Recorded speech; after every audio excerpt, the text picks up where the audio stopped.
Good morning. Thank you. Good morning. Those of you out in the hallway, come on in. Let's get started.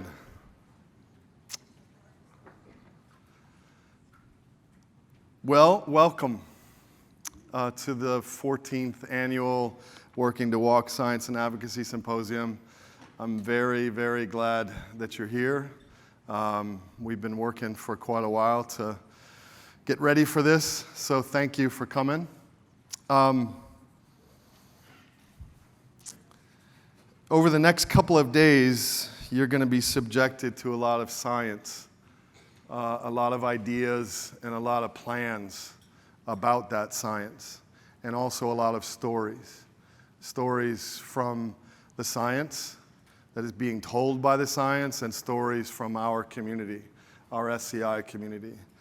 But I want to make sure that you understand something that we at U2FP think is very important. That at the heart of what you're going to hear is the importance of relationships. At the end of the day, this is just a symposium. And it's the relationships that are in this room, the relationships to the science, the relationship to those ideas, the relationship to those plans that are very, very important to us and why we do this symposium. And ultimately, really, your relationship to one another. Now, I hate when speakers do this, so I'm going to apologize ahead of time, but you know when they say, like, do you know what relationship means? And, you know, I looked it up in the dictionary and all that stuff, but I'm going to do that because, and I don't know, maybe you don't hate that. I particularly don't like that. It's like a cheap thing. But when I actually looked up, and I had to look up I'd like dig down a few roots, I was really intrigued by what the origin of that word and its usage goes back to the 1700s. But it's like, if you were to say clerksmanship or statesmanship, relationship from the root in Latin is relatus, which is to carry back. And when I read that, I thought, well, that's really, really important, because that's what, when I say the importance of relationship, it's the importance of what happens in the next 2 days in this room with you all is to be carried back. It's the state or the condition of carrying that back to your community, to your lab, to your advocacy organization, to your funding organization, whatever that is. We really are concerned at U2FP with what happens here gets carried back. So I just wanted to mention that to you. And then lastly, along with that idea of relationship, years ago I heard someone say that the act of love is the act of taking someone else seriously. And that's always stuck in the back of my mind, because that's another facet of that relationship, is that for the next couple of days, I want you to take one another seriously. That's very, very important, because if we do that, then every person in this room is the most important person. And we will take one another seriously, whether you are a scientist, whether you are from a funding organization or a foundation, or whether you have an injury. We want to, in this room, take everyone seriously and their story seriously, whether it's about the science or whether it's about the injury. Because the reason why this symposium exists is we want to educate our community about the science, and we believe that people with an injury have something to teach the science. So keep that in the back of your mind about taking one another seriously, please. Now, a few details that I want to mention to you. One is I want you to look in your program, and there's a number of things in that program that I hope will be a resource to you. Our SAB director, Sam Maddox, in the back of the room, wrote kind of a, yes, go ahead, Sam, raise your hand. Sam wrote a Navigating the Working to Walk scientific presentations, and it's kind of help unpack what these presentations will be. There's a welcome letter in the very front, which is very, very important also, which is something, and we put in there something important that some of you have seen, I'm sure, but some of you may not have, which is called the translation wheel. And the reason why we put that in there is that we have talked a lot about this agenda that we've set up in terms of, we want you to be asking a question. When you hear a presentation or hear a panel discussion amongst the scientists, we want you to ask yourself the question, where is this on the wheel of translation from discovery all the way through to clinical practice treatment? Where is it? Ask yourself that question. And then the next sort of question to that is, well, if it sounds like it needs help to move along the wheel, to translate along the wheel from discovery to practice, what can I do about that? Or who do I need to talk to about that? So just something we want you to be thinking about kind of as a theme throughout the 2 days. Also, there's a page in there kind of related to that towards the back, which articulates in brief our idea of context, strategy, voice. And particularly for our community, but I think for everybody in the room, what we believe is that it's important for us to have a good contextual understanding of what's happening in the research. And it's that contextual understanding that gives us a reasonable, fact-based strategy for what do we do about it? What do we in the advocacy community, what can we do about it to move research along? And then lastly, it's that context and strategy which give us a more effective voice as a community of advocates. And then also towards the end, there's a few pages that give you some sort of basic facts about stem cells. And I would think it would be important for those of you who need that information. I've already talked to some of you who've said that you're a little intimidated by some of the stuff you're going to hear. It might be worth just kind of glancing over that for the presentations that will happen tomorrow morning from Ann Parr and Alina Garbuzov and Lana Zoledeva about sort of a survey of stem cells and digging down into what's being discovered in that area of research. I think it'll help you a little bit. One schedule change, unfortunately, today, Jessica Kwok from the University of Leeds will not be joining us. She was unable to get her visa approved, which is very unfortunate. So we're sad that she will not be joining us today. We're not going to replace her, but just kind of give us a little bit of breathing space in a really packed agenda. And then lastly, and really importantly, you'll see on people's badges, there's one that says sponsor. And I want you to thank those people today. Purposefully seek them out. They are what enabled this event to happen. Some of them are out here in the corner and outside the doors, but some of them don't have a table. So I just want to make sure that you thank them for making this happen. They believe in us, and we appreciate that and have supported this event. So please thank them. We wouldn't be able to do this without them. Then one last thing. This is an earring, silver. It's kind of, I don't know. It's like a shell. And it was on the, it's not mine. Yeah, thanks. Mine is a hoop. But I could probably hang it off the hoop. So I'm just going to leave it up here. It was on the floor. If it's yours, come get it. And now I'd like to introduce, speaking of sponsors, MetroHealth is our title sponsor, and John Chae would like to give you all a little welcome.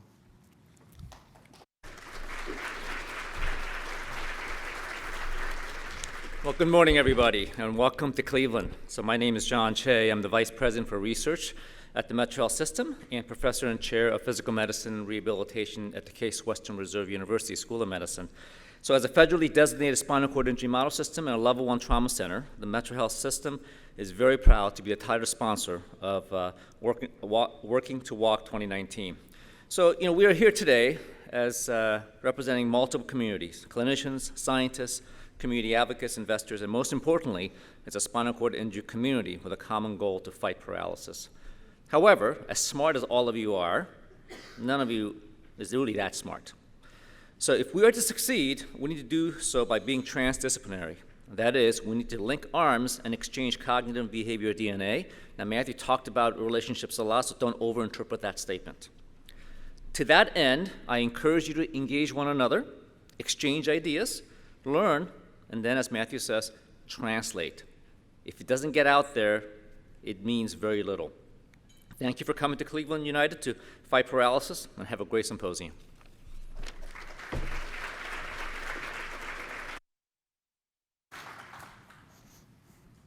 Thanks, John.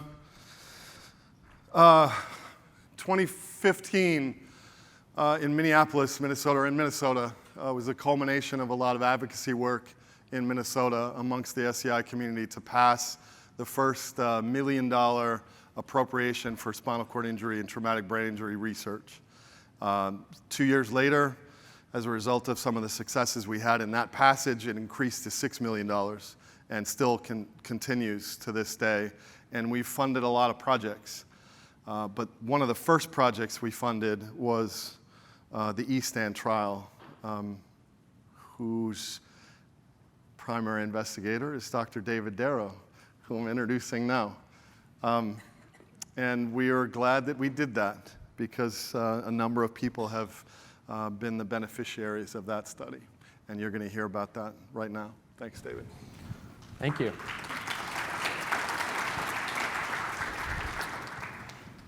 So as Matthew said, I'm David Darrow. My voice is very loud. I'm the chief neurosurgery resident at the University of Minnesota and at Hennepin County Medical Center. And today, I guess a few years ago, I gave a talk before we'd gotten started on our study at Working to Walk, which was pretty exciting. Presented a lot of stuff about how we thought it was going to go. Turned out pretty differently, but in good ways. And today I'm going to give an update. I have quite a bit to cover. I already cut like 100 slides from this. So when I realized it was 20 minutes, I told Matthew, I asked him if I could take that other 20-minute slot so we could do 40 minutes. But I'm going to try to do it in 20. But we're going to go quickly, and I'm going to cover quite a lot of ground. But I'll try to keep things straightforward and simple. I do have disclosures. Our trial is funded via donation of devices from Abbott, not because they wanted me to do the study, but because I begged them. And we do have some intellectual property on how we do the optimization. And I am talking about the use of medical devices that is not approved by the FDA. This is an investigation. So we started this study, E-Stand. It stands for, it's an acronym, Epidural Stimulation After Neurologic Damage. I did not come up with that. Someone more creative did. And the purpose of the study was to look at the effect and try to reproduce the effects of putting in an epidural stimulator, which is something that, as a neurosurgeon, I do all the time. It takes about 45 minutes. To restore function after a spinal cord injury. We were pretty excited and heard about all the work that was being done, and so we wanted to see if we could support that work with our own perspective.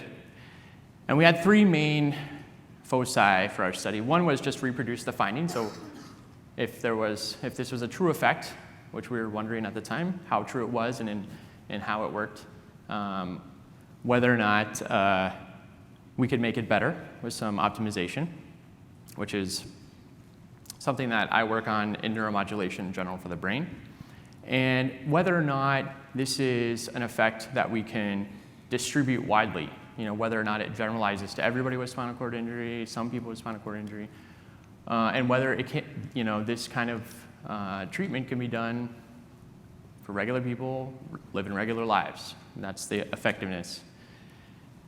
And we had thousands of questions when we got started. But we had some very straightforward ones, like, does it work? Is it volitional? The restoration? Does it matter how severe the injury is on MRI? Does it matter how far you are out or how old you are? Do we need rehabilitation before we get started, or should we do rehabilitation after? What muscles are restored? Does everybody get all their muscles and same amount? Things like, Can we measure all the outcomes? And that's really important for us because that enables us to do optimization. And what about, even more importantly, what about autonomic function? And lastly, like I said, can it be done from home, remotely? Can we do everything without disrupting the lives of my patients? And just to cover really briefly, this study is epidural stimulation for essentially patients with thoracic spinal cord injury and motor complete thoracic spinal cord injury, so either AIS A or B. And we only excluded patients that were sick, that couldn't have surgery. And the way we organized the study, we imagined that we would pre-screen about 1,000 subjects and screen and enroll up to 100 subjects, depending on what the interim data analysis looked like. And then we had 2 arms. They're pretty much the same, except if you were someone who had a lot of autonomic dysreflexia or low blood pressure, we would do more blood pressure testing. That's pretty much how it went. And the way the study works is you get implanted, and then every month you follow up 13 times, and we do some formal assessments, and then while you're at home, you use our Android app, and you every day fill out a bunch of surveys, take about a few minutes, and then you do a little short task. And we modify the settings that your stimulator is using, and with that, we then figure out what the best settings are over time.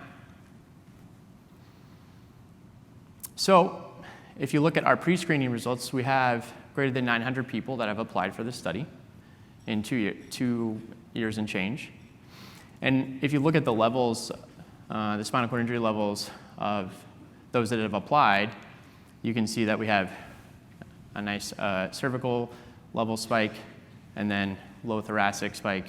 And just that little area in the middle is the patients that could potentially go for screening. And our screening process is pretty straightforward. History and physical, we look at your MRI. We do a formal EMG assessment and a tilt table assessment.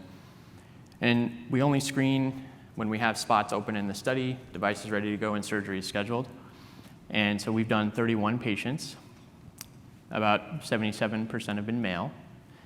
And the average age for our study for screening is about 39, but with a range from 27 to 60. And about 45% of the patients passed through EMG. So far in our study, over the past 2 years and a month or so, we've had 11 patients enrolled and implanted. 8 of the patients are male, 3 female. Average age and the range is the same because we have those extremes implanted. And our current enrollment rate is about 1 subject every month or 2. And we're pretty comfortable with that. We have a nice census. Once you get enrolled in the study, you're in the study for 13 months. So we keep it about 8 or 9 people in the study at any given time. And this is what our enrollment looks like so far.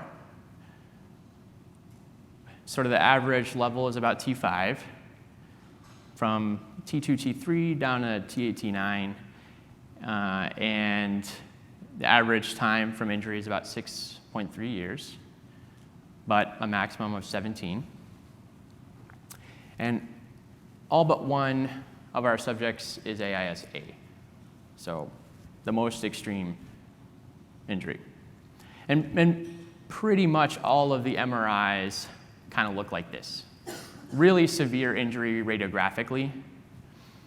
And I can't really point, but essentially what we're looking at is a really injured cord, big gaps in the cord.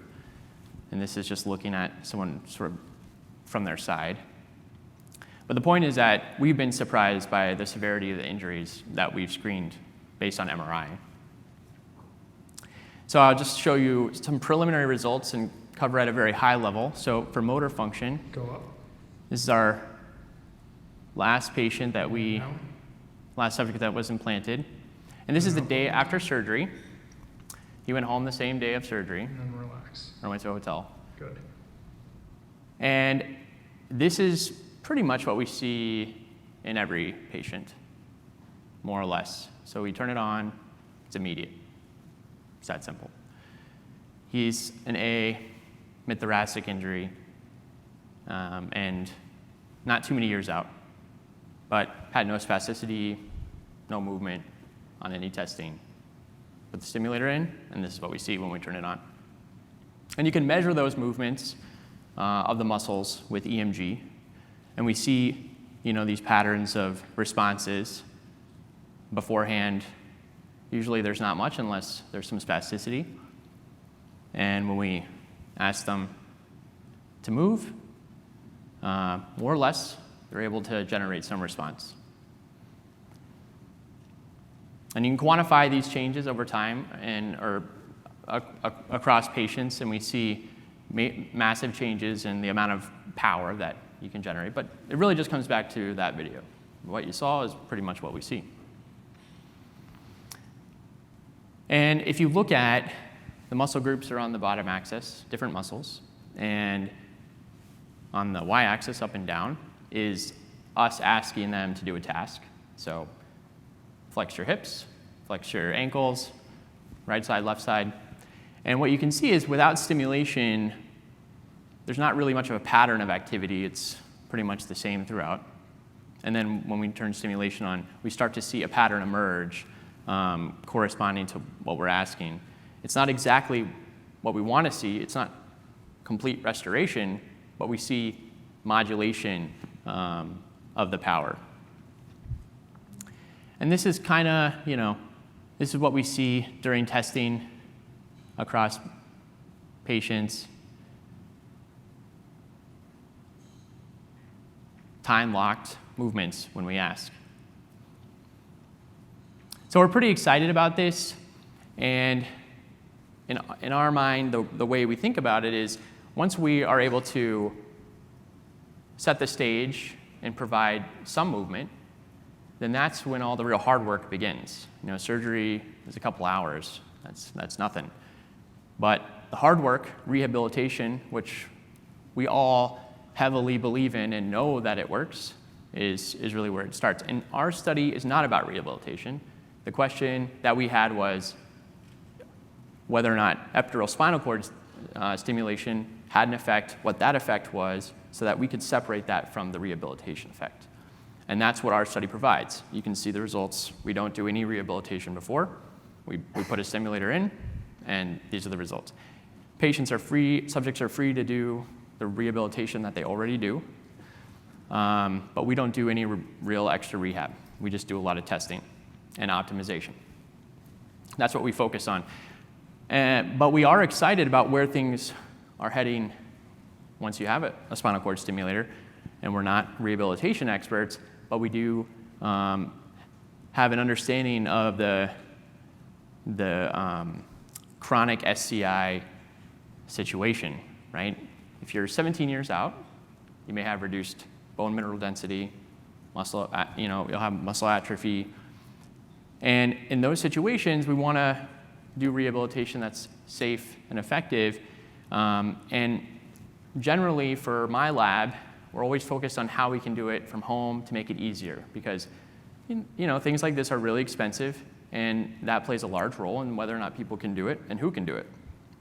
And for us, it's incredibly important to have a nice pathway so that if you're many years out, have an epidural stimulator placed, then we can facilitate a graded approach and focus on these 10-15% improvements over time. And between all the experts and amazing people, we can make a concerted effort to make massive change. And this is our 10%. So we have started looking at how we can do this from home. How can we do rehab from home? And one of the things we've tested is if we use a bike that has the ability to pedal or sense when you can pedal, and then in real time automatically allow you to pedal. We looked at whether or not this would be possible after epidural stimulation. So we tested 4 situations.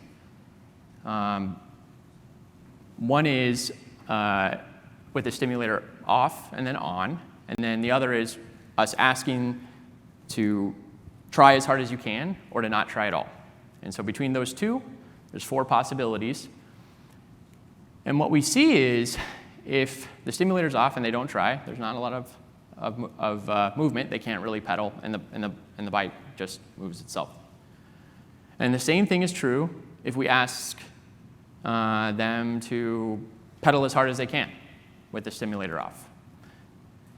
Then, if we turn the stimulator on and we say, don't help, just don't pedal, we see the same thing. No increase in power, no ability to be able to generate any active power. But as soon as we ask them to start and try, we see massive changes in the maximum amount of energy that can be created. And it's off the charts statistically, but the point is that you need both stimulation and effort. It's not just stimulation in order to make this happen. Lastly, what we're really excited about is we're starting to see in some patients, subjects, that after many months of continuous stimulation, and in our study, subjects are free to have their stimulator on 24 hours a day. Usually they sort of change how much amplitude they have over the course of the day, but they can have it on during the day and at night. And what we're starting to see is that when we turn the stimulator off during testing, and this is about 6 months in for this patient, all of a sudden, for someone that had flaccid paralysis before, all of a sudden we're starting to see at least more than anti-gravity movement when we ask them to move. This was stimulation off. So we're pretty excited about this, and we're like, wow, we should find out how long this effect lasts. Let's see if any of the subjects have insight into it, because patients, subjects, they're patients because they're my patients, but they're subjects in our study. They know most of the time what's going on, and nobody knew what was going on. So we're like, what?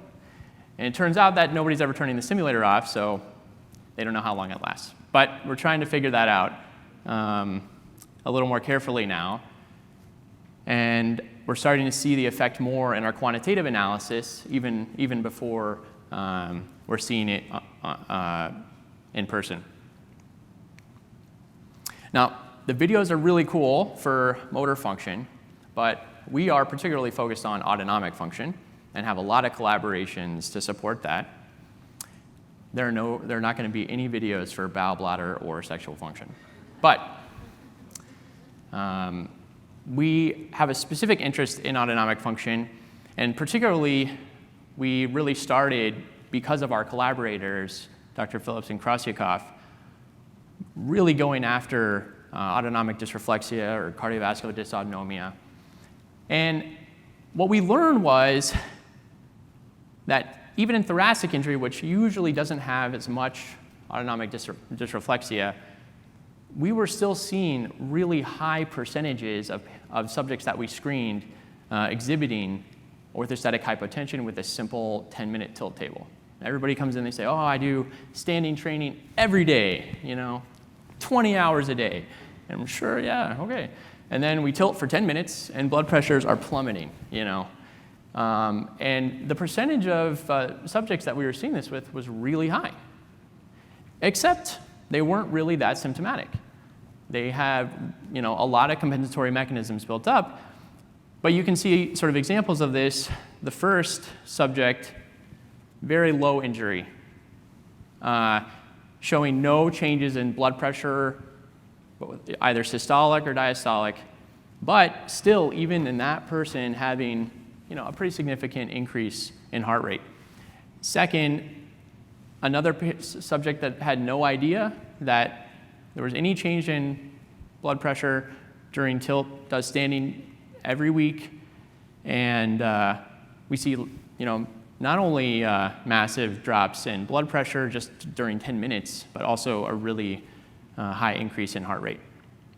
And if you send people home with a blood pressure cuff and torture them by getting blood pressures every 10 or 15 minutes, through an entire 24-hour period, you see that the first person has a nice normal variation where when you go to sleep, your blood pressure and heart rate go down, then it comes up during the day. But in the patient with more dysautonomia, it's pretty much flat. There's an absence of the normal cycle. So we tested this further, and if we tilt a patient, this blood pressure on the top, and wait, and we tried to do the hardest thing we could think of, which was just wait until blood pressure starts dropping. So we waited, blood pressure starts dropping dramatically, patients become asymptomatic. So we try some sham stimulation in an area that we didn't think would do anything, didn't do anything. And then we just essentially use the same amplitude and point it towards the area we thought. And all of a sudden, blood pressure immediately goes up. The blood flow to the brain, the second plot, goes up. Cardiac function goes up. And even cognitive performance gets better. And if you look at just what the systolic blood pressures look like from baseline to the time period when they're symptomatic to when stimulation is on and they're still tilted, we see a sort of normal, maybe slightly low blood pressure for most patients, a really low blood pressure during the symptomatic phase, and then a restored blood pressure after that, and sustained. We can just leave it on, has the same effect. Well, we also look at things like spasm or self-report of spasm with a simple scale, and we're starting to see a nice trend emerge.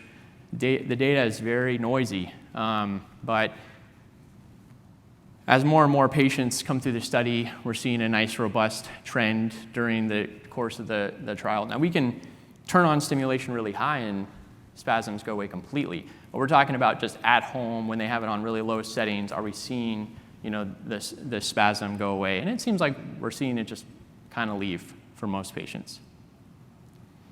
And perhaps what's more exciting, we're starting to see, now there's a little bit of early data where we only look at baseline for bowel, bladder, and sexual function surveys, and we compare it with just the last visit. So the last few patients are early in the study, and this is kind of what it looks like just generally in terms of changes in bladder symptom score, which is probably more variable, bowel function, and both male and female sexual function scales. And we are seeing now return of bowel-bladder synergy, often more frequent urination. Turns out some people like to not, or purposefully not urinate that many times during the day, and that has annoyed some of our subjects. We see significantly decreased bowel time and then improved sexual function both in men and women. Not everybody, but I think we're up to 4 or 5 or 6 patients now of our 11 that have reported that.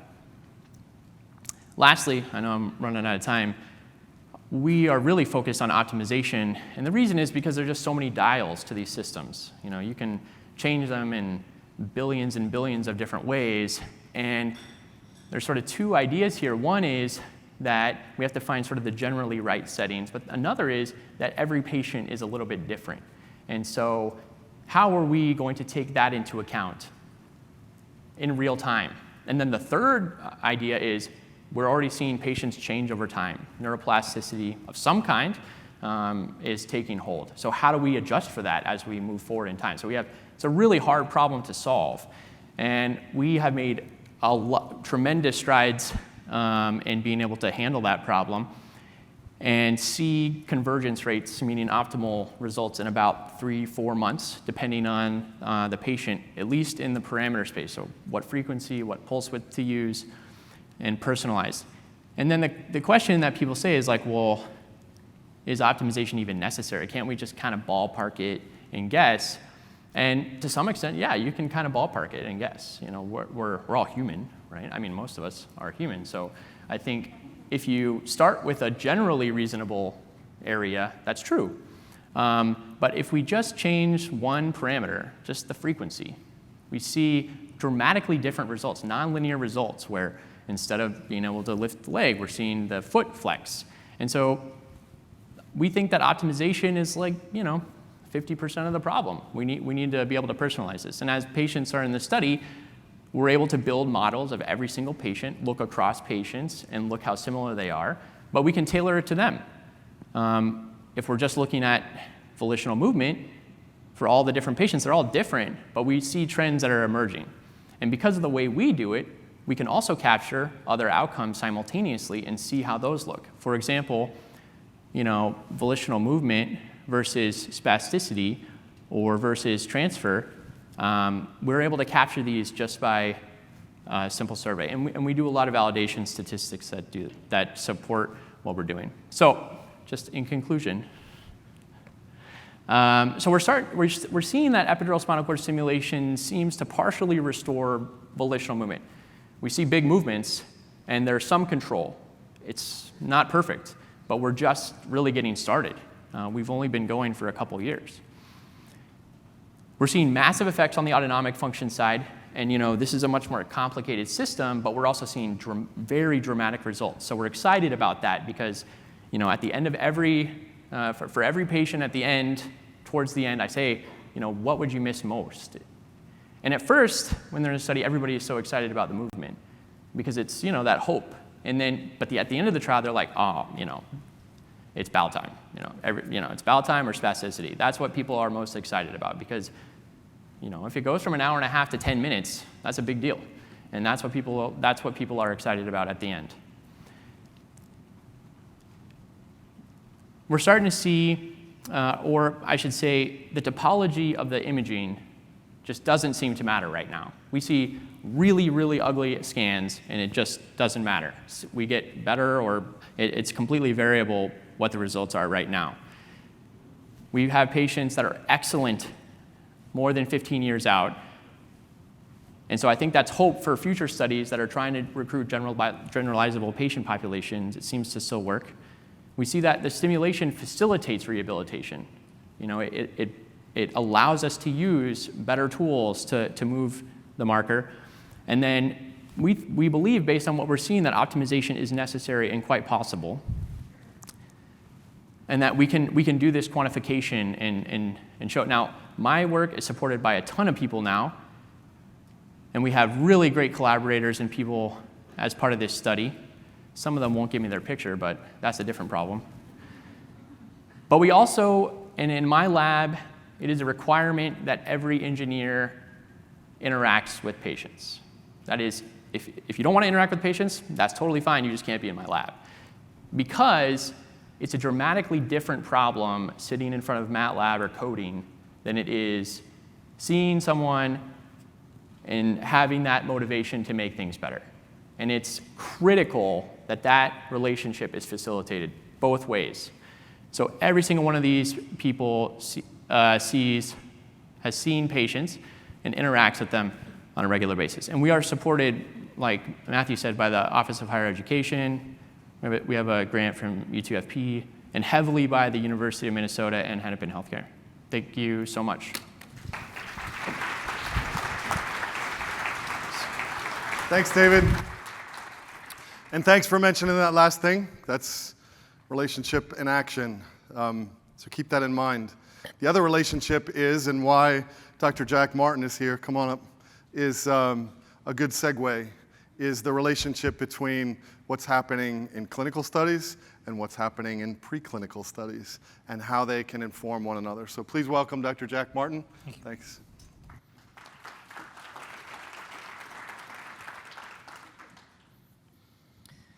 Good morning, and thank you to Matthew for inviting me. Yes, my work is not based in humans. We do preclinical animal research, but across a number of species. We have projects. Most of the projects are working with rodents, but we have a large grant through the New York State Spinal Cord Injury Research Board to translate what we're finding in the rodent to a large animal species, the cat, and we're working with a spinal cord specialist neurologist at Bronx VA, Noam Harel, to translate to humans. So that's our little micro spectrum. This is where we do our work at the City University of New York School of Medicine. It's in northern Manhattan, and our labs overlook southern Manhattan. We have very pretty views. Let me just thank, so this is the lab about a year and a half ago, and I'd like to, thank those in my lab. On the left, the students and postdoctoral researchers and technicians, as well as in the bottom right, the little squared area, colleagues that have moved on and who have contributed to our work. And of course, the current sponsors for our research, which we're very, very appreciative of. So, I will have to crane my neck a little bit.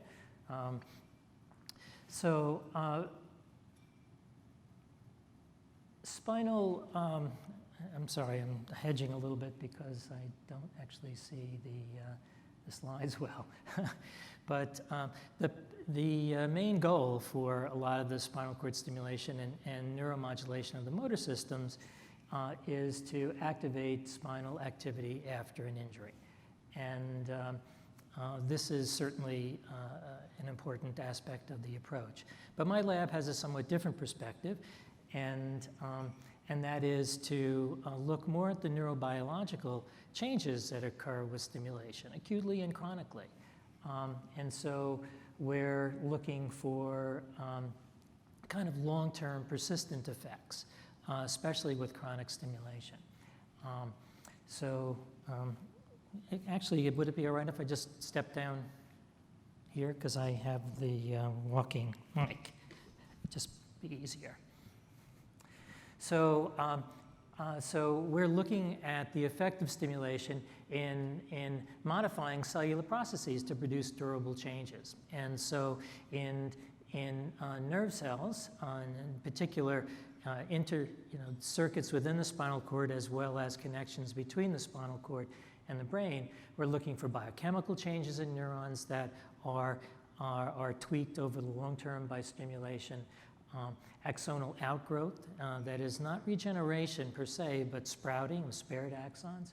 And that, of course, enables new connections to form after an injury. And then finally, synapse formation, which is actually what the connection is made of. And there's a term that it came up a few years ago, and that's electroceutical. And I like that term a lot for our purposes because, like a pharmaceutical, it's a molecule that has an effect on cells in the body and organ systems, acting through sort of biochemical molecular mechanisms. The electrical approach to increasing neural activity, electrical neuromodulation, is also acting in a similar sort of way. And so I'll talk about stimulating the cortex, in particular in animals, the motor cortex, which gives rise to a motor pathway that's important for voluntary movements, as well as the spinal cord directly. And so a lot of our experiments use both for different purposes. So the early studies with electrical stimulation in the damaged nervous system was intended to promote neurite outgrowth. That is to say, if you put a nerve cell in a petri dish and you pass some current around it, it causes little processes to grow from the cultured nerve cell. And this is meant to suggest a kind of a proxy for sprouting or regeneration. And as we so elegantly heard in the first presentation, the sort of the main thrust of stimulation has been epidural spinal cord stimulation. And as was pointed out, this is kind of primarily a modulation of ongoing motor activity, moment-to-moment kind of activity. And so if you turn off the stimulator, then the effects, the beneficial effects, tend to go away. And this is sort of consistent with activating, let's say, spinal central pattern generators, or CPGs. But there's very exciting evidence that Dr. Darrow presented, and some work from the Harkema lab, that over a longer time frame that there's some stimulation-independent benefits of this therapy. And so we're very intrigued by that sort of thing. And then finally, there are engineering approaches to form new connections, whether it's long-term physiological changes or anatomical changes, we don't as yet know. But they tap into special kinds of plasticity and kind of feedback control circuits that may be working more like during normal movements. So our focus is on promoting repair of the injured corticospinal tract. And this is the principal system for skilled movements. And there's a direct pathway from the cortex to the spinal cord, and that's the corticospinal tract, is shown here. And also indirect pathways by way not of the corticospinal tract, but through brainstem pathways. But in any case, it's still the motor cortex is in the driver's seat, steering, controlling voluntary movements. Now, with damage to this system, there's both a loss and a gain of function. The loss of function is primarily weakness and paralysis, but there's also a gain of maladaptive functions. Think about spasticity, for example. And the major cause of these impairments is because of interrupting the connection between the brain and the spinal cord and the subsequent changes in the spinal cord, the reduction in activity. So our approach is, I'm going to kind of use our approach as a way to kind of get you to think a little bit more about some of the more biological and electroceutical effects of stimulation. So our idea about looking at longer-term changes and some of the biological changes came from some of our early studies looking at the formative and regulatory functions of the corticospinal tract during development. So for example, there is activity-dependent outgrowth of the corticospinal tract, abbreviated as CST, during development. There's activity-dependent synapse formation. And then there's also an activity-dependent regulation or establishment of spinal connections, spinal circuits, kind of like a trophic effect. And so what we're doing is reactivating these kind of developmental actions in the mature nervous system using stimulation. So I wanted to highlight 3 aspects of neurological dysfunction after a spinal cord injury, and in particular those aspects that can be addressed or ameliorated by neuromodulatory approaches. In the animal model, of course, but in the hopes of translating this to human studies. So the first is weakness and paralysis, and we can promote corticospinal tract sprouting of spared axons using motor cortex neuromodulation, stimulating the brain. Then there are aberrant synaptic interactions that occur. Think about spasticity, how a peripheral stimulus can evoke a very exaggerated reflex response, and that's because the synapses are much stronger, and other factors as well in the spinal cord. And we can rebalance this kind of abnormal synaptic strain using neuromodulatory approaches. And then finally, after an injury, there are a lot of transneuronal effects. The effects act, you could have an injury, let's say in the cervical cord, but it can affect what's going on in the lumbar cord because of this disconnection of pathways moving down from rostral to caudal. And so we can protect changes, pathological changes in the circuits using spinal cord stimulation. So I'm just going to highlight each of these very briefly to give you a flavor for the kinds of neurobiological effects stimulation can have. So the first is here growth signaling, upregulating axonal outgrowth. So there are a lot of different ways that you can stimulate the nervous system and stimulate the cortex in particular. And one kind of approach is called theta burst stimulation. We use this in a related kind of stimulation protocol. Theta burst stimulation was recently approved by the FDA for the treatment of very serious depression using transcranial magnetic stimulation to implement the pulses. So we use this kind of stimulation on a daily basis, and we find that promotes corticospinal sprouting. And these are density maps, and again, I'm not going to be showing any particularly technical pictures here, but it's a heat map showing the density of connections. And we could see that in the injury-only case, it's kind of a cool blue, but when you add stimulation to the brain, it increases the density. And it can be from 2 to 5 increase, depending on the particular injury that we're working with, and increases in synapse number, in synapse size, and physiologically it translates into stronger connections between the motor cortex and muscle. Again, and this is work done in the rat. And so to summarize, we've got motor cortex stimulation altering neuron biochemistry and even gene regulation. And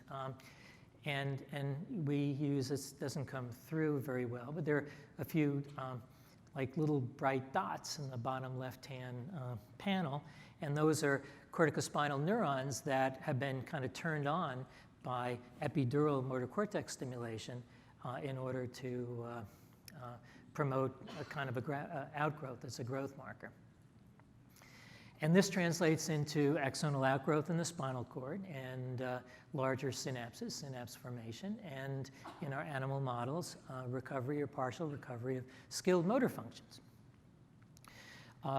So this is one example where brain stimulation upregulates axonal outgrowth through different kinds of molecular mechanisms that are actually quite persistent. And in the context of the animal experiments, we can improve skilled motor functions like reaching and walking over an uncertain terrain.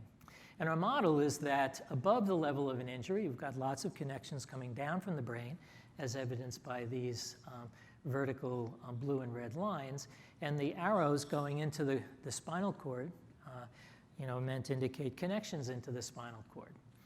And then after a spinal cord injury, or I should say below the spinal cord injury, there are very few of those axons traveling down, but there are some. And after all, most spinal cord injuries are incomplete and also anatomically incomplete for sure. But now with stimulation of the motor cortex, we don't change the number of axons coming down because that's limited by kind of the ability for the system to self-regenerate or other kinds of mechanisms. But we've got sprouting of the connections that are there. And so that's what's mediating this improvement in function in the animals. The second point of the 3 points I wanted to highlight is how neuromodulation can rebalance synaptic activity after an injury. And this is synaptic competition.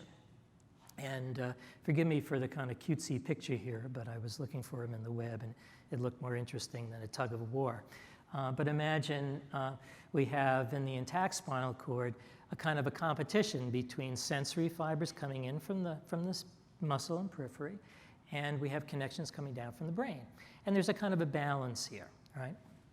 Now, with a spinal cord injury, there's a loss of a lot of the connections from the brain. But there isn't a loss of connections from the periphery. In fact, there may be sprouting of those. And so it tips the balance in favor of the sensory fibers. And so the idea is to try to rebalance that in order to ameliorate hyperreflexia, spasticity, and spasms. And so we can study this in animals. And this is a drawing of the spinal cord, and there's data superimposed on there.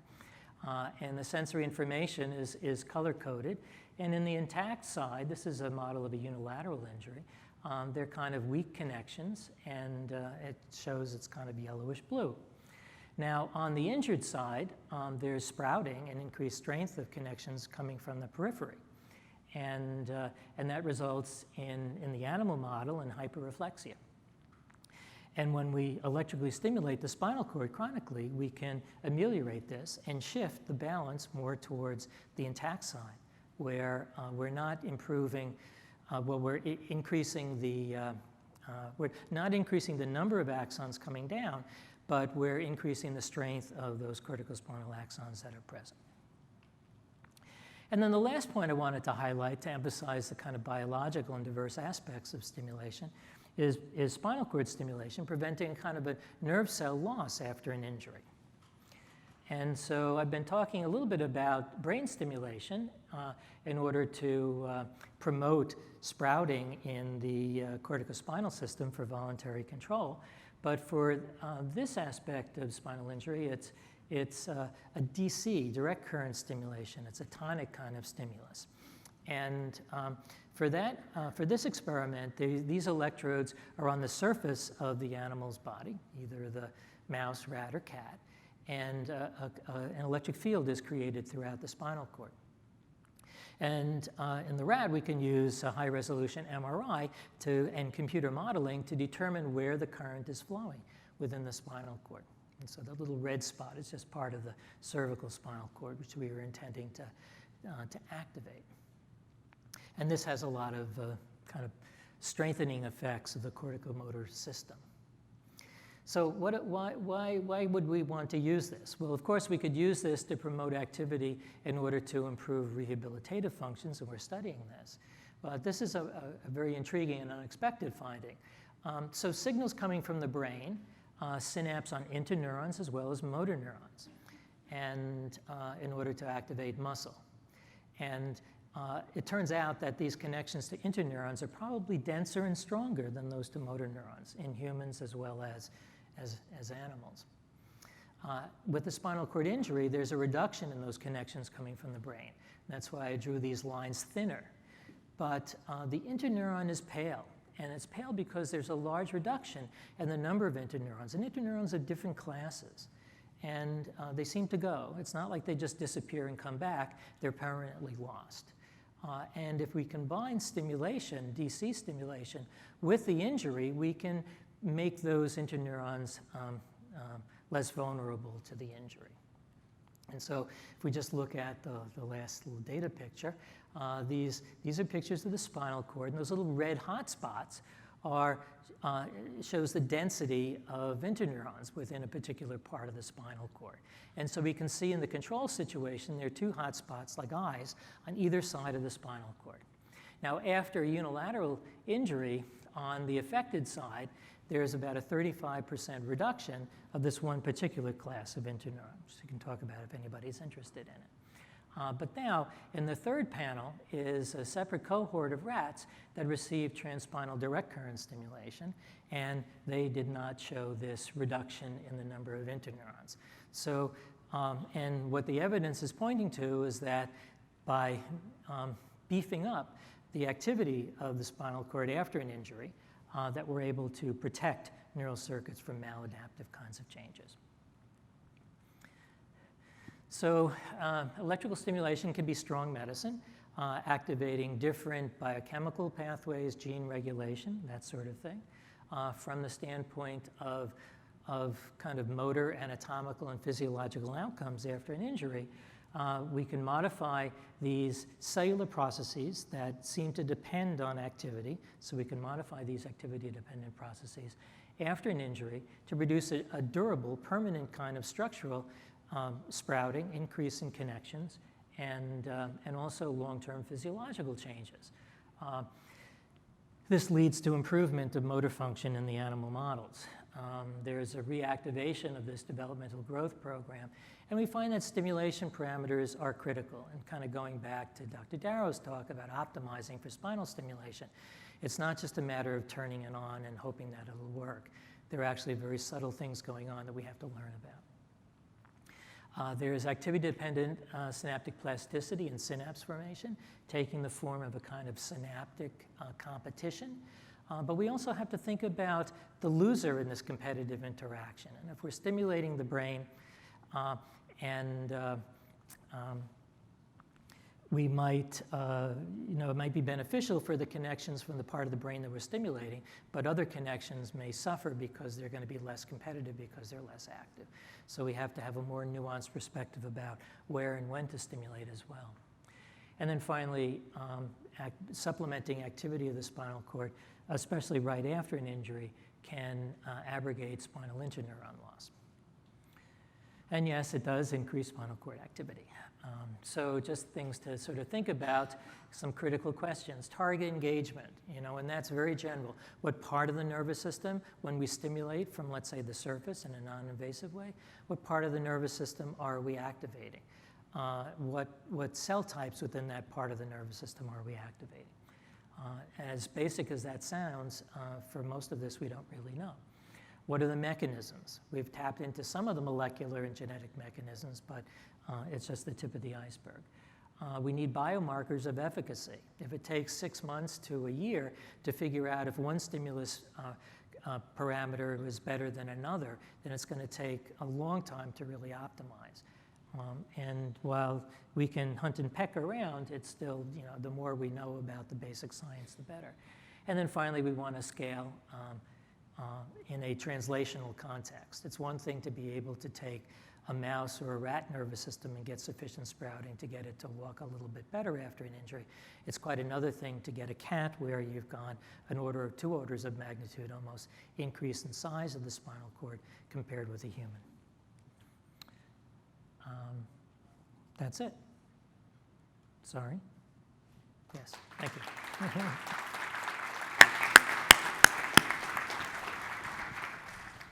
Thanks, Dr. Martin. Thanks. Just to remind you, after these 2 presentations and the next presentation from Dr. Hunter Peckham, who's making his way up here, there'll be plenty of time for questions and discussion. So make mental notes about things that you're hearing or questions that you have so that you can address these 3 presenters who will be up here at the panel. So our next presenter, Dr. Hunter Peckham, is going to talk to you about stimulation of a different sort and a long-standing history of doing that kind of electrical stimulation here. Is that fair? That's fair. Okay, good. And also part of the reason why we're here from MetroHealth. So thanks and welcome, Dr. Peckham.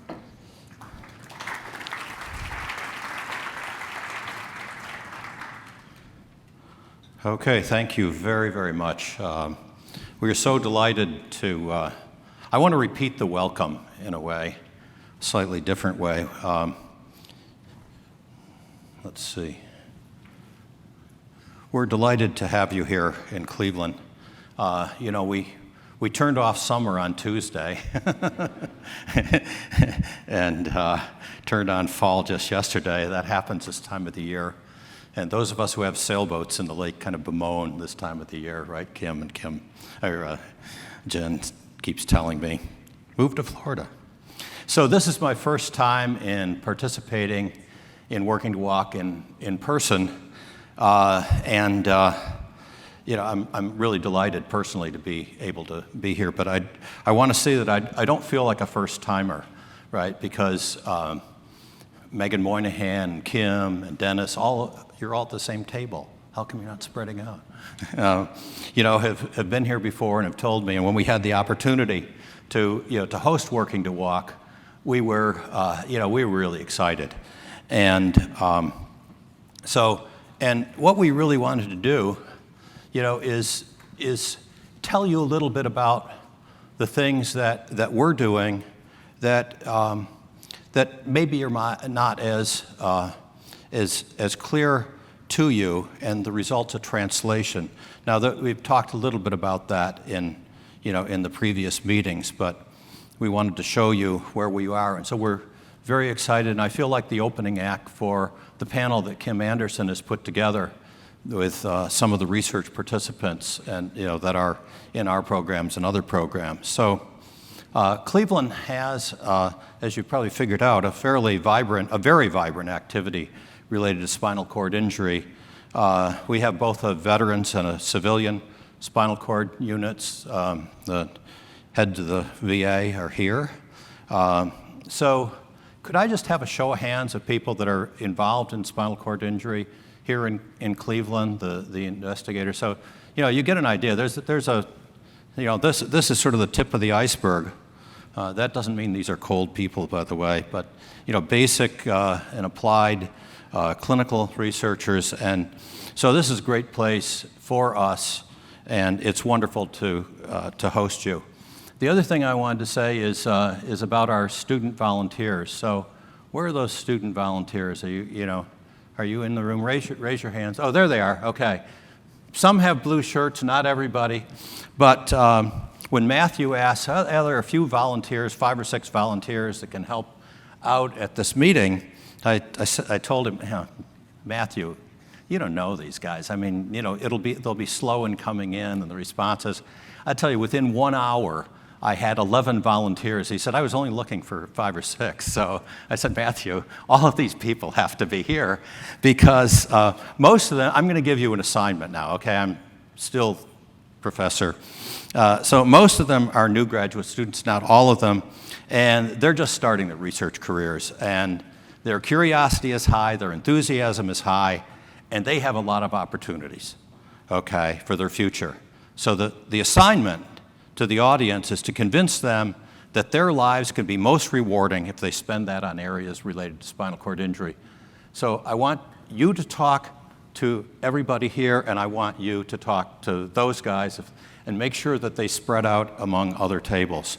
Okay, and I also wanted to really welcome the leaders of 3 organizations who are personally important to all of us assembled here and to me.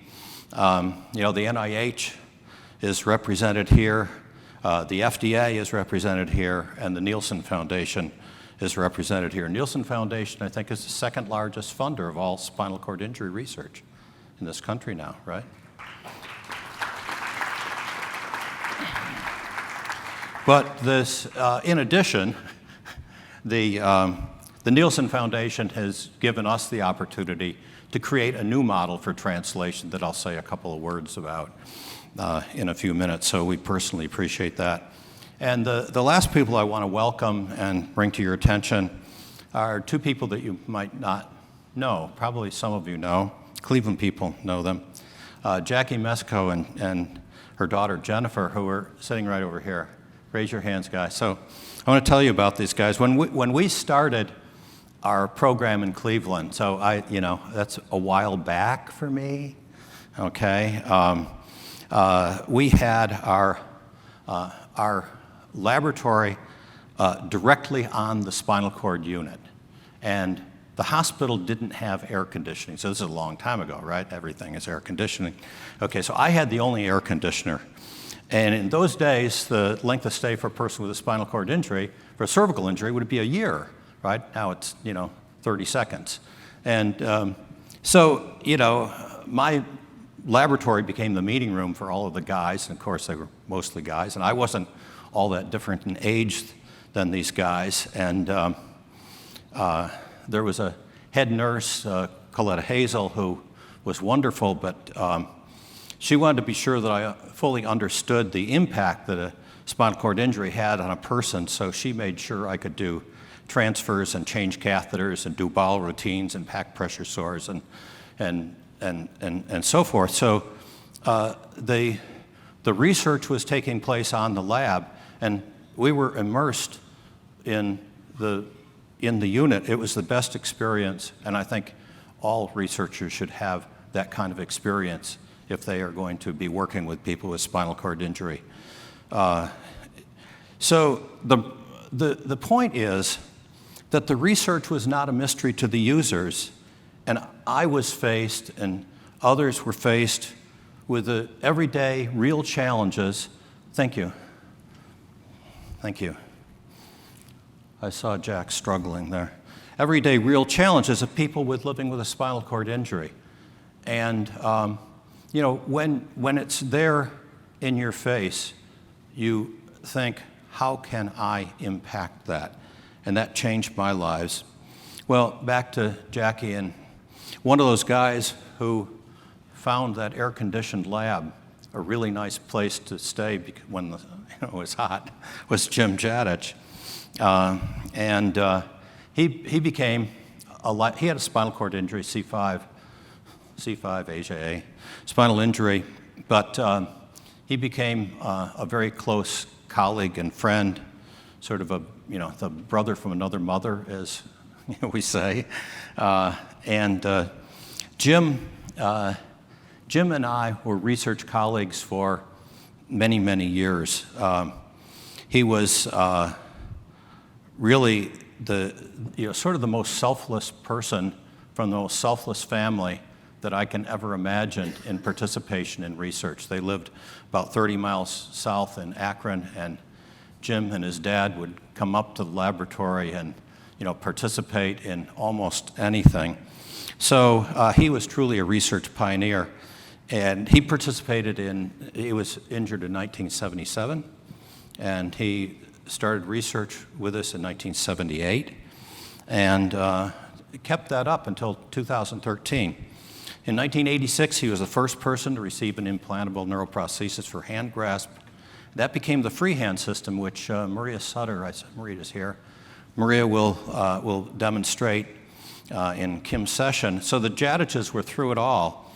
And I want to tell you about, so for 27 years, he was using this neuroprosthesis daily, okay, for hand function, for doing all the things that, that we need to do with our hands, right? And eating and writing and all. So Jim was an engineer. Jim became our North Star, and the Jadich family is my family. And so we can never repay the participation of you guys in helping us to know what it takes to bring this research forward, and it has an immense value in keeping us focused. And I think that's what this meeting is all about, and it's why I'm really happy to be here and have that meeting here. So these are my colleagues. Many of them, not all of them, are here in this meeting, but these are some of the Cleveland investigators working in the area of spinal cord injury. I wanted to say a few things about Cleveland, and I'm about halfway through. That took me longer than I thought. About Cleveland in the field of biomedical engineering. So I'm a biomedical engineer, and I'm one of the old FARTS now. And engineers always worked with physicians in this area. But when we started, cardiac pacemakers were sort of the only thing that was in existence. And so we had, I'm not going to say it. So I came into a fortunate situation where there were two guys. They look like engineers, don't they? Don't they really look geeky? And you see that vacuum-tuned oscilloscope there? So Jim Rodreick and Lojzej Vodovnik thought it would be possible to restore movement in paralyzed muscles if only we could do this, that, and the other thing. And of course that list was way too short about what we had to do.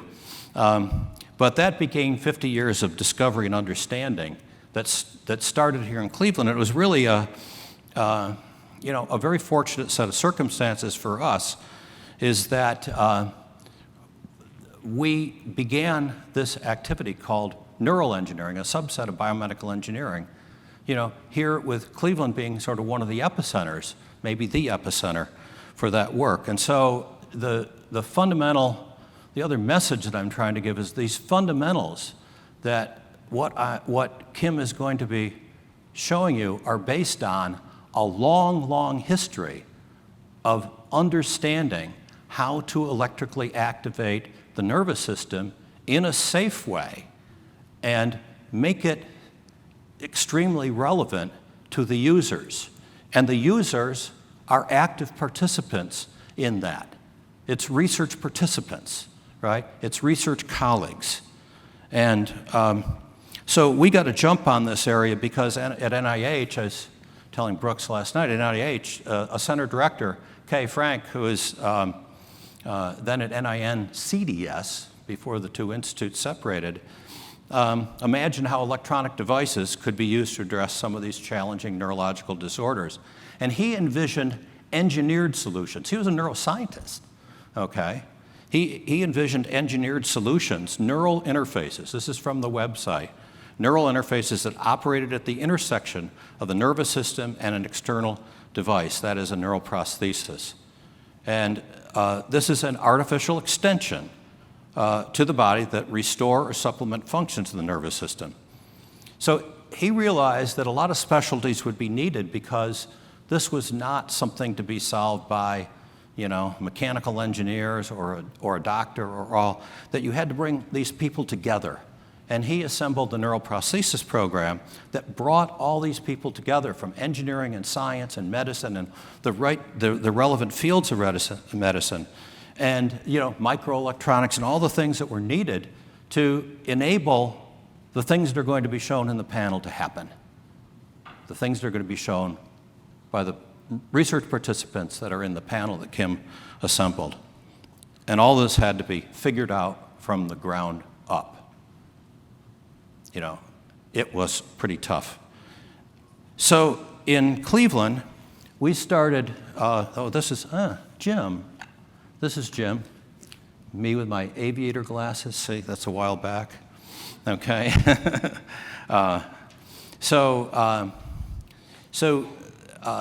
We had to implement technology, and technology in this field of neural engineering is an enabler.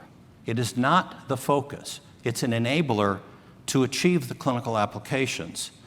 So that was the basis of a lot of these things. Now I want to say that Cleveland hasn't just been working in spinal cord injury. It's been the work that was going on enabled the development of the spinal cord stimulator. The first spinal cord stimulator was built in Cleveland.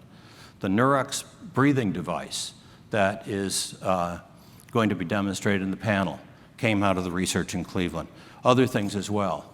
Now, Chae Frank had several foci: paralysis and movement, bladder, hearing, vision, and he also understood the ethical issues. But what happened, about cochlear prostheses, right? That's where it came from the work that NIH started 50 years ago by one center director, Chae Frank, in a vision that came together. Okay, so we understand, those of us who've been participating in that program understand that our discoveries, if our discoveries do not reach people, our discoveries do not reach people, the people for whom they're intended, that we've failed you. We have failed you if we cannot get them available to you. And it's a fundamental part of who we are and what we do here in Cleveland. And this commitment is unwavering. We will not back down from that. So I wanted to take my remaining time, which is about 4 minutes and 30 seconds. 2 minutes shorter than I thought, Kim. to be the opening act for Kim and the panel that she's put together, which I think is, for me, the highlight of this meeting. And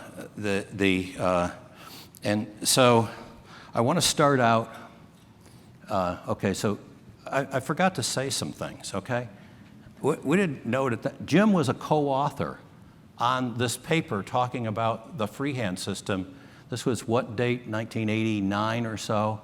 He was a co-author on this paper. He was a colleague, right? I want to highlight this. He was a colleague. That's the system. Okay, and there's lots of technology. I'm not going to do these things, but because I have to do this. So this sort of shows the clinical programs. It does show the implantable systems for people with spinal cord injury. Now, keep in mind, Jack's right. It's hard to see on this, what's back here. Precedes this, but this must have been about 1986 or so. What is that? I can't tell. I can't remember. But shows the various programs that have happened here. So hand grasp, became the freehand system, and Neurocontrol stopped making that.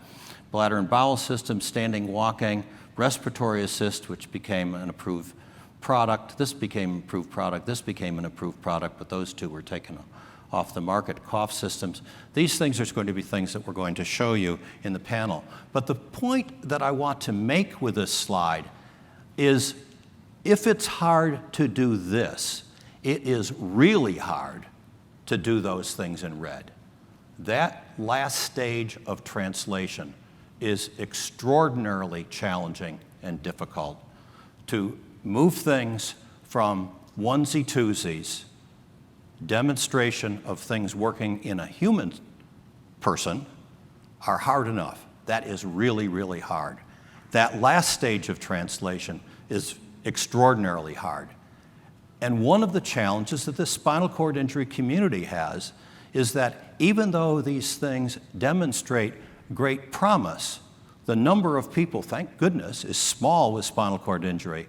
And so there's not the normal drivers that drive business that, that say, oh, we're going to take this technology, we're going to make a market for it, because the number of people is relatively small, and so it doesn't attract the businesses. And so I understand Ethan is here and has some experience with this, and I look forward to speaking with you about this.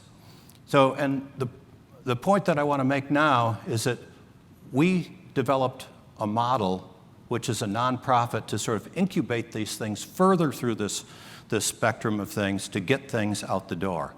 And that's why when we talk about this, when Megan talked about this to you in the earlier meetings, we think that we have a model that can work for spinal cord injury that addresses a lot of these challenges. So, okay, I want to close by saying there is very, very rigorous evidence of safety, of safety and effectiveness of the things that people are going to be showing you.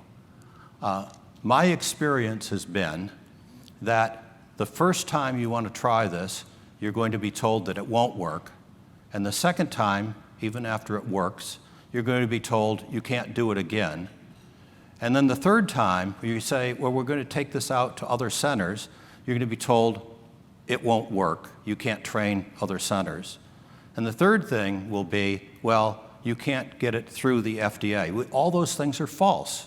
You can't get it through the FDA, you can't get it approved, you can't get it paid for. All those things are false, but you have to have a new model to do that.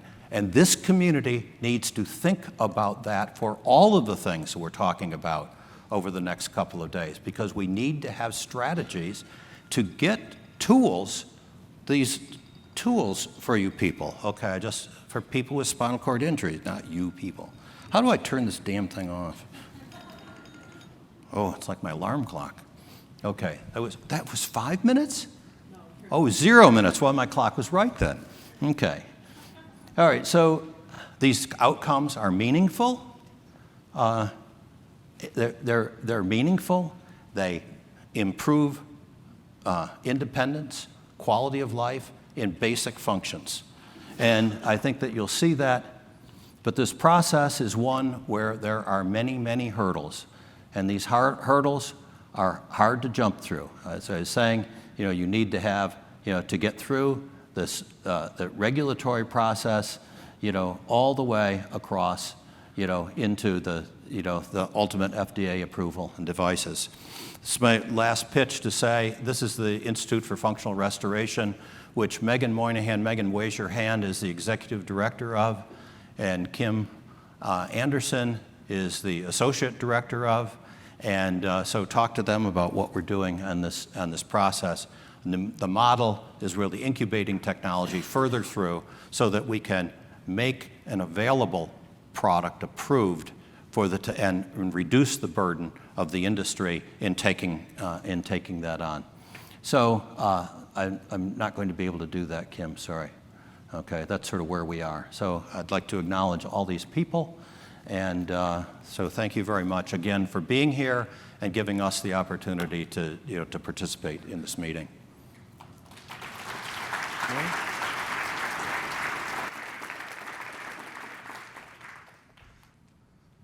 Thanks, honey. You can stay up here. Oh, you need some chairs. Here, let's get some chairs.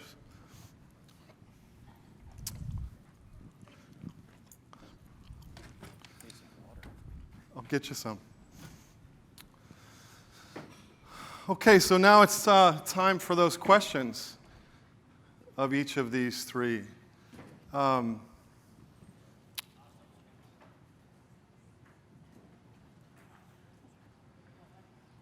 But I want to start with one, just to get things going a little bit. And Hunter, it's sort of related to what you just said. about the plan going forward, a strategy. I need water. Thank you. And we talked about this a little bit, but you, Hunter, have had a lot of experience in trying to move restorative devices to the market and to practice, and in some cases have had some success and challenges. And so one of the questions I have for you is, as we talked about, what would you tell David? What wisdom, and not only David, but also us in the room, what wisdom can you impart to us? What are the kinds of, one or two things that we need to really be seriously thinking about? Obviously, after this Q&A, we're going to hear from a bunch of people who have devices implanted in them, including from the East End trial, and then a whole bunch of folks from Cleveland with a variety of devices targeting restored function. What do we need to be thinking about, both for the kinds of devices you talked about and in David's study right now with epidural stimulation?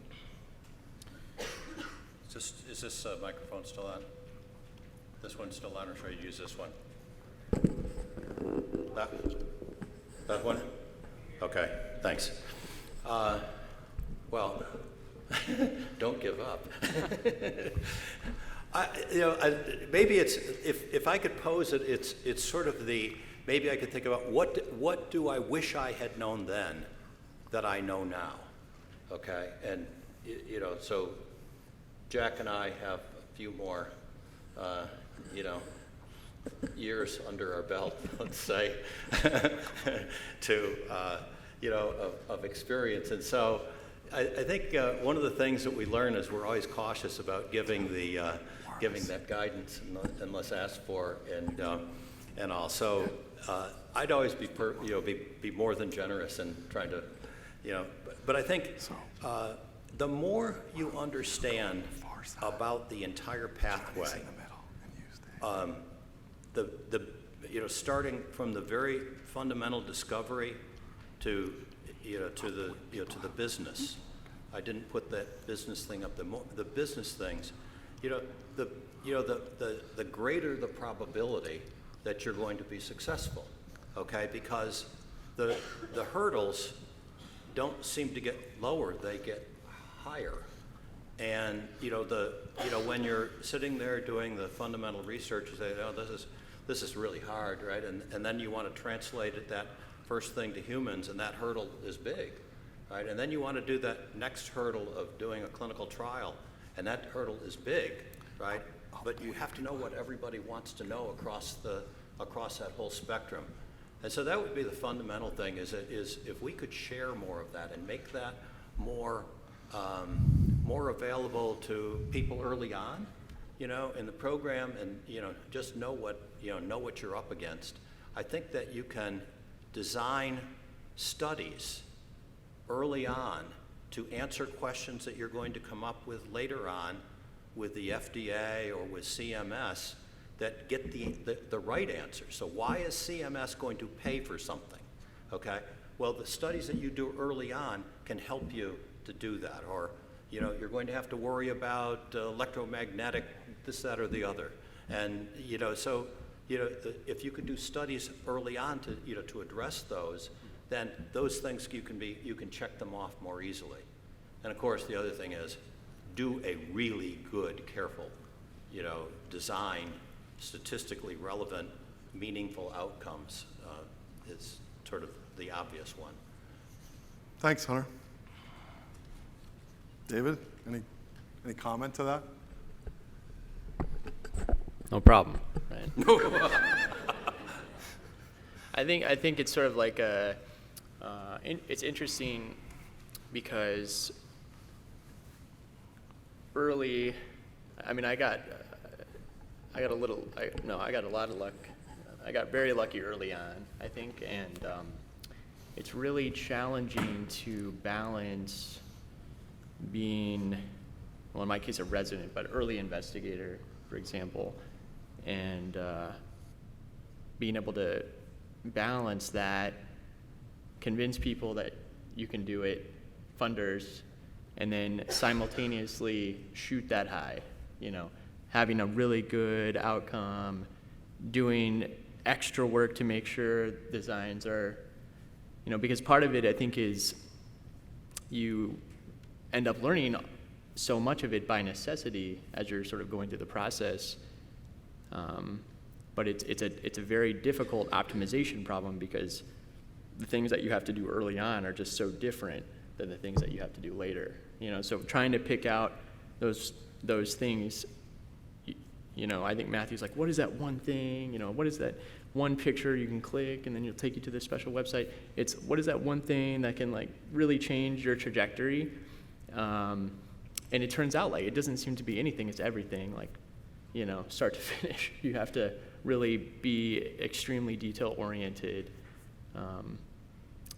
And thankfully, I think mentorship programs, when they exist, can really help with that. I think the challenge for us is that, at least in functional neurosurgery, there's one per major city. And it's, we're all really busy, and it's very difficult to have interdisciplinary engineering mentorship programs. Yep, sure is, I want to just make one brief comment for those of you that may not be entirely clear. One of the reasons why we selected these three folks to present is that Hunter has described a long-standing history of the kind of relationship that I mentioned earlier between the community, a chronically injured community, and investigation to provide restorative function. And I think that needs to be celebrated and is important to hear, and we're going to see some of the fruit of that. David, from back to what I mentioned in our Minnesota Spinal Cord Injury Research Grant Program, one of the things that was really intriguing about the Darrow study, it was the first that I'm aware of that it didn't involve rehab in an epidural stimulation study. But secondly, and critically, it put some controls in the hands of the participant to be in relationship to identify an optimization for function and put some of that in the experience of the person with the injury. And then, Dr. Martin, it was this idea that how does what is being studied in animals inform these other two? And vice versa. What kind of relationship is there with people that are doing things that you couldn't do in a human, right? I mean, probably wouldn't want to do them in a human. And learning things from that. And then how does that relationship inform David or Hunter? And then how do their studies in humans maybe inform someone who's doing animal studies to say, well, they're seeing this, maybe and we don't quite understand why. How can that inform what we do? I just wanted to just kind of frame that. And then after the comments, I want to take questions from you all. Well, one thing that informed our research from the early spinal stimulation work was this notion that you turn the stimulator off and then you lost all of the effects. Now that is changing, and that's really very intriguing. And that was what sort of drove us to try to develop a strategy that would be more durable, one that encouraged anatomical changes, let's say. So that, that specifically it was the limitations in some of the early epidural spinal stimulation that, that drove us to take this more anatomical and long-term biochemical approach. And the other thing is, well, maybe I could pose this as a question. Just by stimulating the spinal cord, a lot going on in the spinal cord, but a lot is done in the brain, and yet you can get a lot of mileage out of stimulating the spinal cord. Just think about whether you could, in a nuanced and coordinated way, can bring the brain into the picture, to facilitate those kinds of voluntary control signals to actually become implemented into this now reactivated spinal circuit.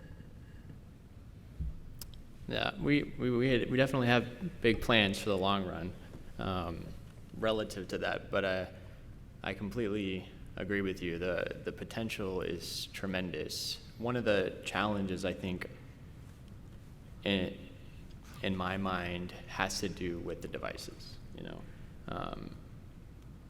These devices are fine, but they generally don't give us the capability to do what we want. And so we are making tremendous strides both on the brain and the spinal cord side to make that happen. But these devices are made by companies, and those companies have interests. And so to use them outside those interests, you have to do a lot to convince them that it's worth their time and money. And what we need is platforms that allow us to do it without those companies. And companies should still be able to exist and create products that are great for patients. But when we're talking about trying to do quality science in humans that's responsible, we need the tools to be able to do it. It can be done totally safely. We just need the tools. And so that's where we're spending a lot of effort. And I think once we have those tools, then I think we can look at the interaction. And that's really what's limiting us. Aiden. Hello, I have a question for Dr. Lee. Dr. Darrow, sorry.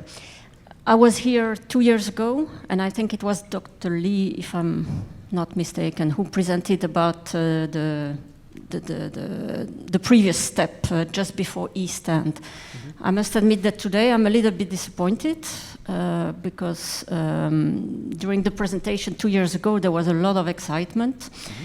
And I was seeing that study, the way that it was announced as well, as a massive study that would go fast. Maybe that was my interpretation.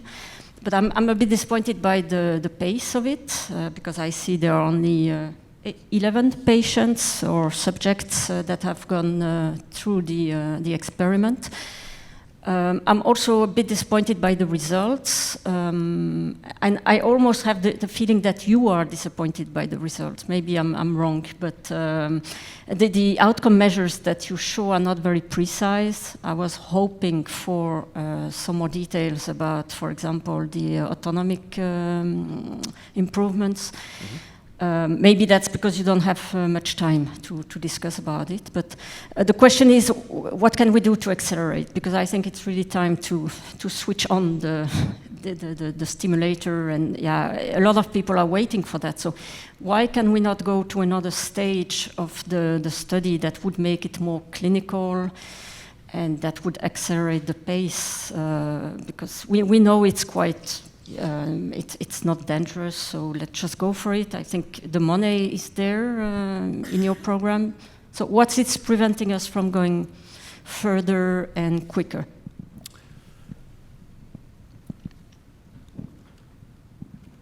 I think I have a lot more precise data, I guess I could say, but in 20 minutes it's hard to cover depth and breadth.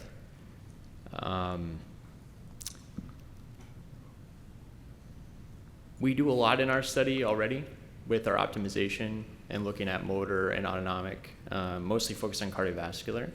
And it takes a lot of experts, a lot of time. And so our study has its specific purpose. Compared to previous studies, we're implanting at a rate that's 10 times faster, and hopefully we can continue that pace. I think the main limitation is just money. I mean, it's just money. So, and people, an organization big enough to handle that kind of volume. I agree with you. I think we should be going full force and doing a real surgical trial. But that takes a tremendous amount of effort across multiple sites and PIs, and it's a major undertaking. And part of what's building, I think, is a story, a narrative to support that effort. And, it's a little bit of a threshold effect, I think. Once we reach a critical point and funders believe that this is worth their time, then I think they will pull the trigger. But we have to get to that point. And with only a couple sites really in the world doing this, it's hard to achieve that threshold. We're hoping to continue pushing forward and keeping this implant pace, but this is what is, ethically responsible for my team right now, based on, how much funding we've achieved and the amount of support that we have. But I agree. I think one of the reasons I got into this was because of how frustrating I felt things were. So I think the answer is money, and probably the back answer to that is interest. So I think they come together, but you're right. I would certainly like to see more progress being made. I think we have a question from the live stream. So this is coming from someone. Nisha, maybe you can tell us who that is. Yes, so this is actually coming from Paolo Cipolla. Thanks for attending through the live stream. So his question is for Dr. Martin. And he asks, so the rodents have been cured with your kind of approach for doing stimulation of the nervous system. Have these rodents been cured with this neural stimulation? And if not, how far do you hope to get on people when it comes to recovery of function in people? I missed a little bit in that question, but I think the gist is that where there's we can see success in the rodent, and where do we go next? Yeah. So I think we can move more quickly to the human, but with a kind of parallel, not a parallel track with larger animals. We've found that in a small rodent, a selective electrode is pretty non-selective, and it activates a lot of stuff in the spinal cord.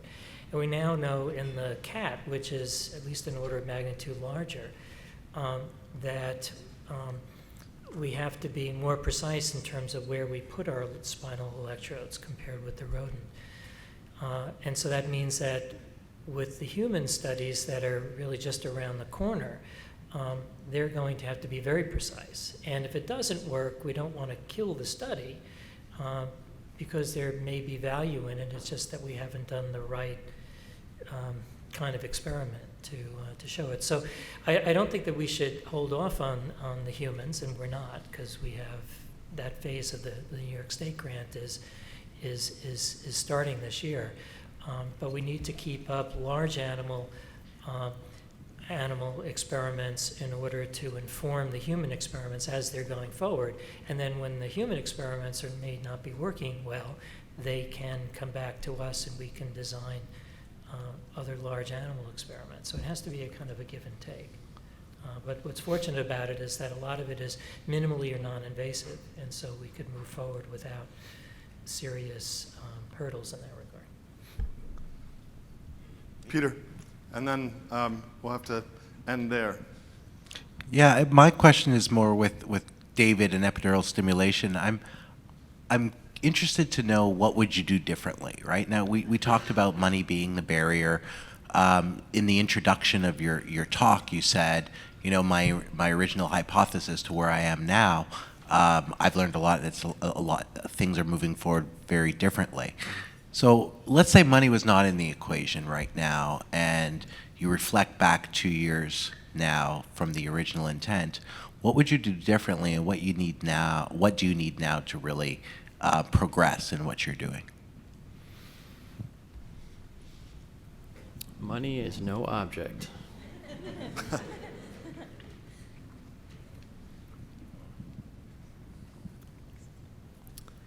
So if money is no object, I would